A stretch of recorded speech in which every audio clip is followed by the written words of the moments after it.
was a dark and stormy night, the kind of night where you don't want to be outside. But unfortunately, that's exactly where Jane found herself. She was driving home from a late shift at work, her headlights barely cutting through the heavy rain.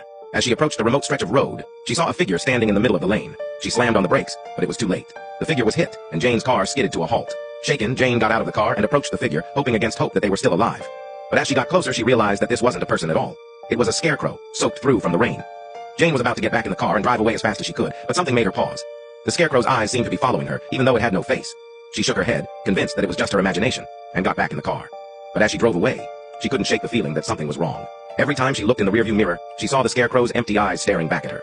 When she finally arrived home, Jane tried to put the scarecrow out of her mind. But no matter what she did, she couldn't shake the feeling that it was watching her. She kept seeing it everywhere she went, even in her dreams. Days turned into weeks, and Jane became more and more convinced that the scarecrow was haunted. Like and follow for part 2.